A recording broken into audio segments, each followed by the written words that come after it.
Welcome back to the channel. Tonight I wanted to bring you guys along and kind of display yet another Valvetronic type failure that these BMWs experience. In the past I've described about Valvetronic and how they fail and what the symptoms are that a customer may feel or experience. And the things that I've seen is when the Valvetronic either fails or starts to fail, it will log some trouble codes, and it'll either hinder the car from starting or it'll still let it start, run, and drive. Sometimes it'll do a no crank at all. Sometimes it'll do a sort of crank and not start. Sometimes it'll do a crank no start. And then other times it'll do which I've had, it'll crank, run, stall.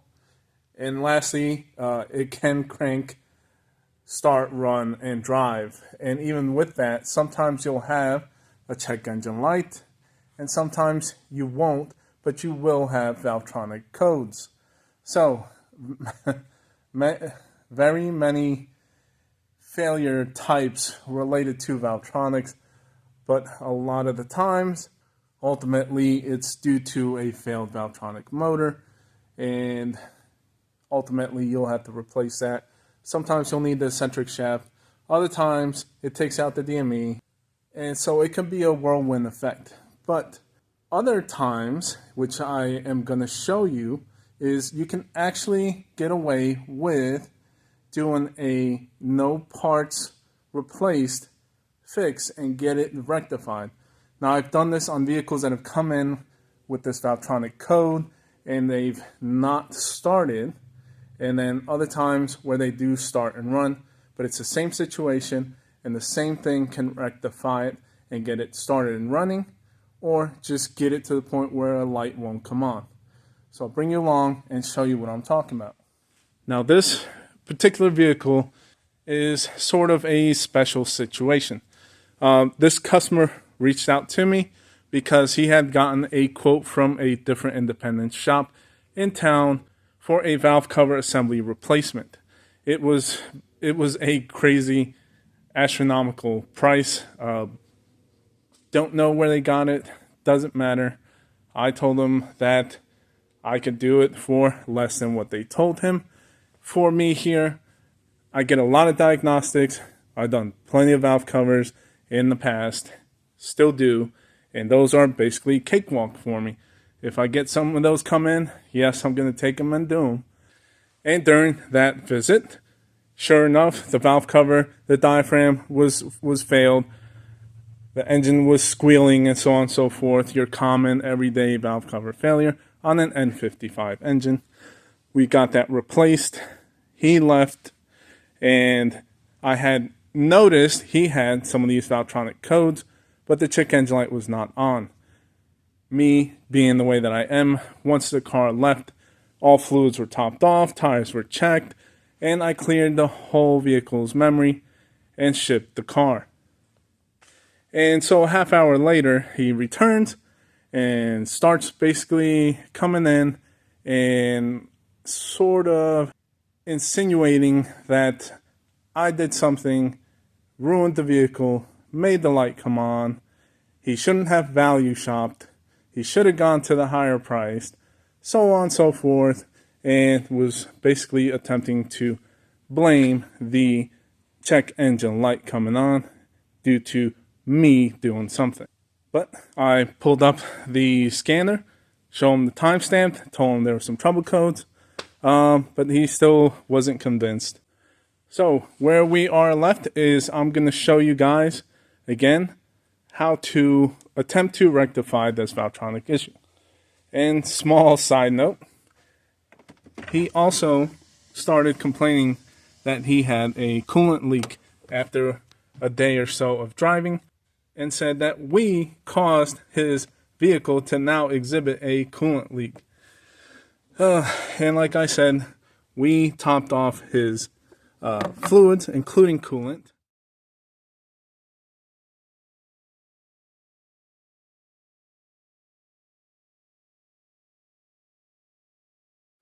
But according to him, I ruined his vehicle. Check engine light comes on, and now he has a coolant leak because I created a coolant leak. Nonetheless, we will continue on, and I'll show you how to try and get this fixed. For starters, let's show you. So this is, I'm going to show you it starts, runs, and drives.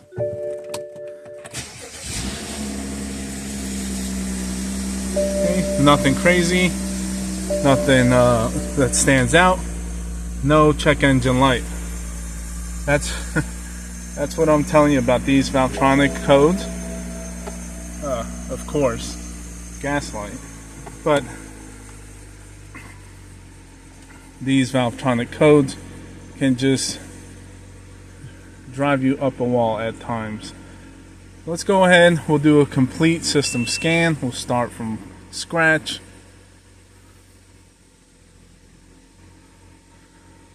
We'll build a report, that way we can have,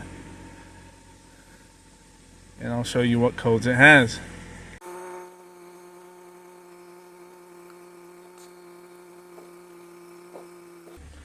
Alright, so there's the complete scan. Let's go straight into the DME. And here we go. And I forgot the other codes that were in there were these oil pressure related codes. So that was another thing that I mentioned to him, which he cared to not pay any attention to that. But we'll move on. Again, these are the ones that we are concentrating on. In particular, this guy here. You can go in, attempt to clear the fault memory, and this one will always stay there. It'll stay present, it won't clear. And again, sometimes you'll have no check engine light, and other times you will get a check engine light. I'm assuming, since I cleared it last time and it had been driven this way, that after I cleared it and then a fault happened again, it basically turned the light on because it was a new cycle, let's call it, after being cleared, and the light came on. And of course, after a few days of driving, it, you know, turned itself off, quote unquote.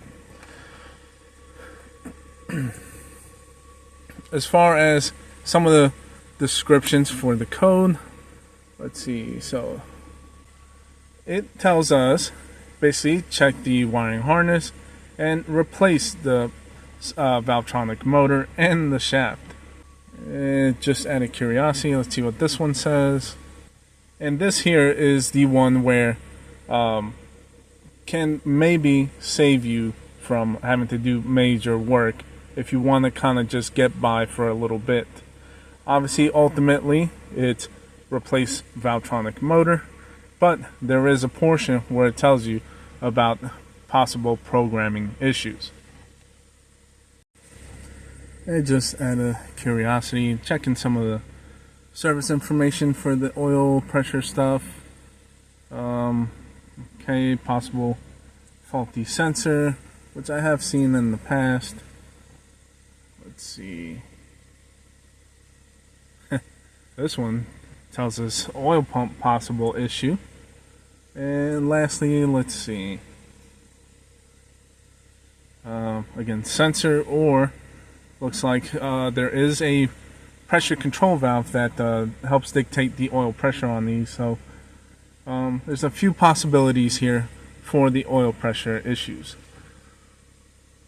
So we will back out, and what I'm going to do is set up for coding and programming and update the DME and see if we can get rid of that code. But actually, let's see, before that, let me try to show you and prove out that you cannot get rid of that Valvetronic code.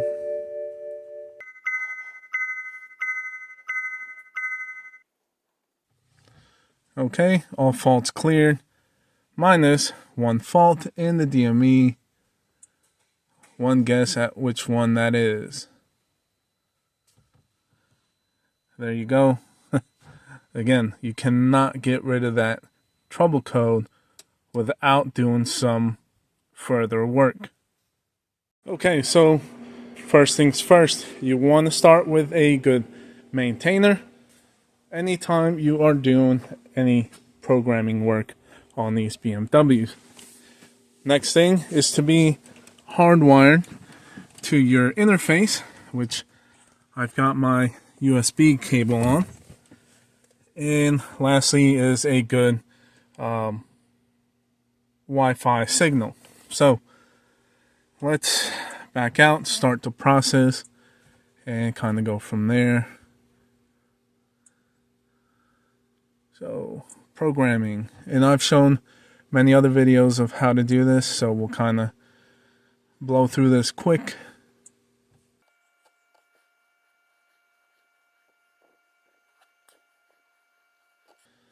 So we'll hit no modules were replaced. Another thing that comes to mind on the Valvetronic issues that come in with a no crank or crank no start and Valvetronic codes, you want to have a good strong battery. I had one in the past that the battery was so dead that the Valvetronic system couldn't work right with setting trouble codes, and actually putting a good strong battery let me go through clearing and getting the car started, so on and so forth. So that is imperative to have a good strong battery.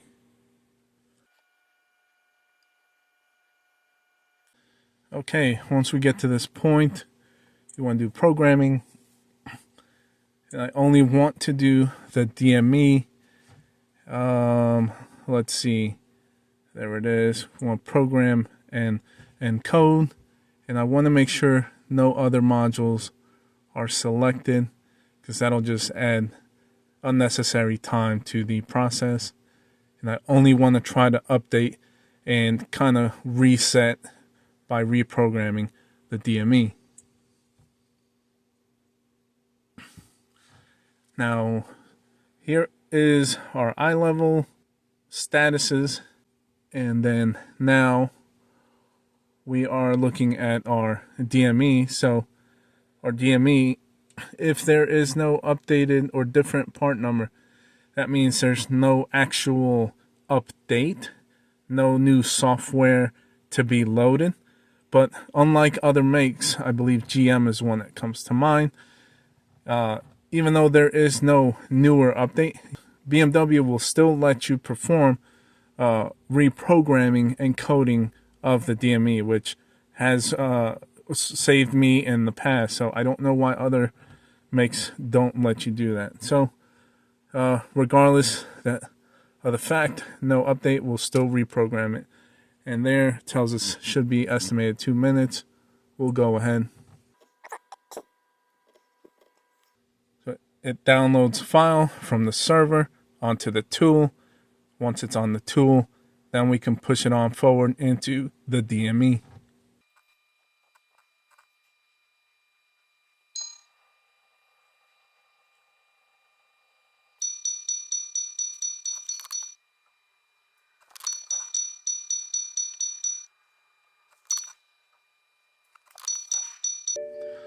All right, so you guys just saw that go through its process. Obviously, numbers will stay the same, but what you want to look at is everything listed as successful here. So we have now reprogrammed and updated with the same software the DME.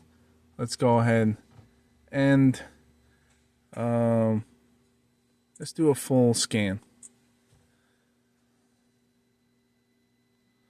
Look at that DME, no fault codes. Imagine that. All right, a whole vehicle with no fault codes. That Valvetronic code that we could not get rid of before is now magically gone. Like I've said, I've done this in the past. You can rectify that specific trouble code by doing a reprogramming of the DME. Again, despite the fact that there is no update, you can still basically kind of reset the DME by giving it a reprogramming. this can save your butt if you are in a pinch and the car won't start, has that code. You can reprogram it and you can get it started and running. Or in this case, I'm doing this for the customer to keep his mouth shut.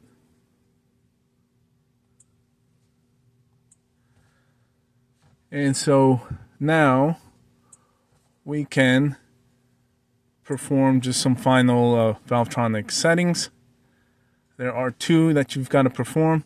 One is a learning position, and let's see, and the other is like a startup thing. So here is the limit learning, that's the startup. You have to run the vehicle for that, but you have to do this one first. This will learn its end stops.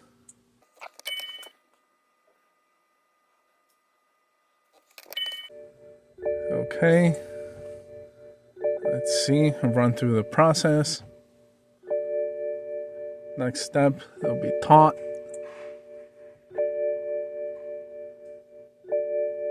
And there you go. It ran through its cycle.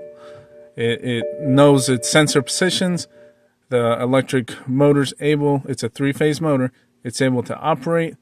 DME is good with all the amperage and voltage and everything. So once it does this, I know I am in the good.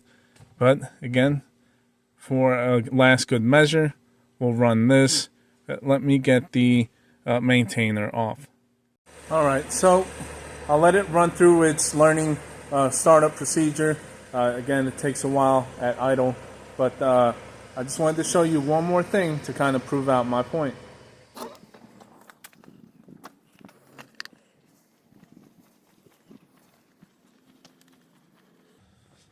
Here we've got another BMW. This is an F30. So newer chassis and stuff. Still 6-cylinder with Valvetronic, and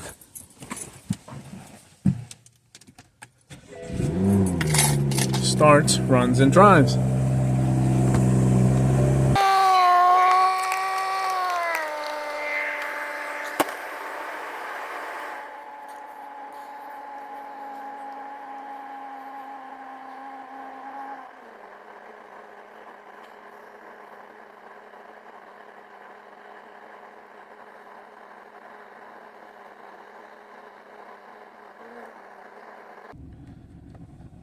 Now this one, obviously it has a check engine light there. It starts, runs, drives. You can rev it up, but it idles really, really rough. This one has multiple issues, believe it or not, and it does have a bad valve cover. Also, same situation. So diaphragm is bad. It's got vacuum leaks. Idles rough. But let's see. Read fault. What do we have here? Permanent. Again, Valvetronic adjustment, too frequent. And then that one, not so sure. Air mass, mixture, idle speed, combustion, misfire, so on and so forth. All those related to the vacuum leak from the diaphragm and the valve cover. But again, just to prove out a point, you can have permanent Valvetronic codes, still have the vehicle start, run, drive. Sometimes you'll have check engine, sometimes you won't. That might be on from the vacuum leak stuff because it's emissions related. Valvetronic doesn't always turn on the light.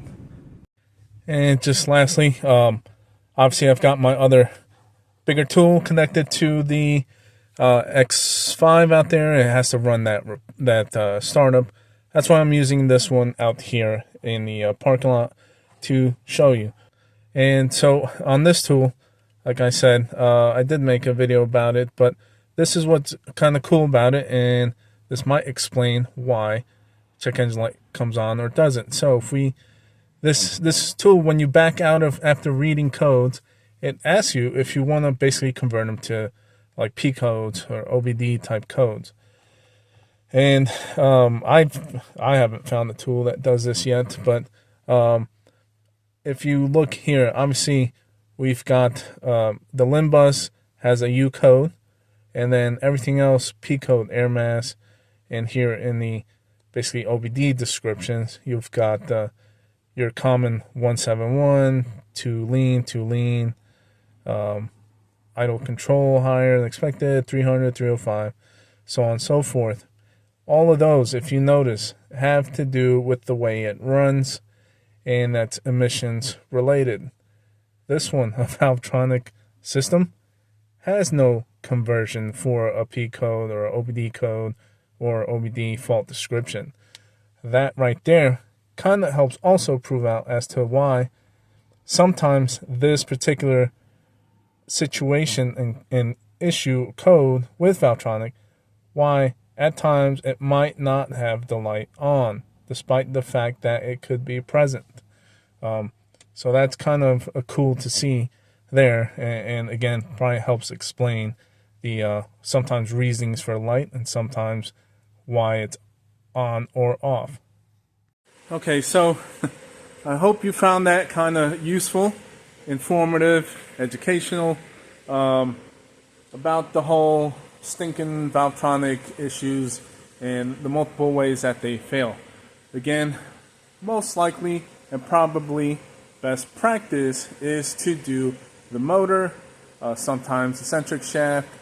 Luckily in this situation and most situations, DME doesn't need to be done. But I have one on the bench that it did take out a DME. I've got a video coming out on that as well.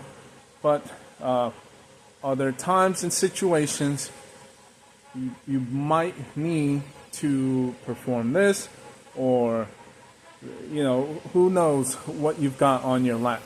This is just another option. I wanted to present to you guys that it is possible to kind of quote-unquote reset that in the DME, and you could go a little bit longer time without having that code come back. So hope you enjoyed it. Wanted to bring you guys along, show you that I didn't break the car. Car was already broken. I'm just doing this again to just do it and to show you guys. So thank you for watching and coming along, and that's all for this one.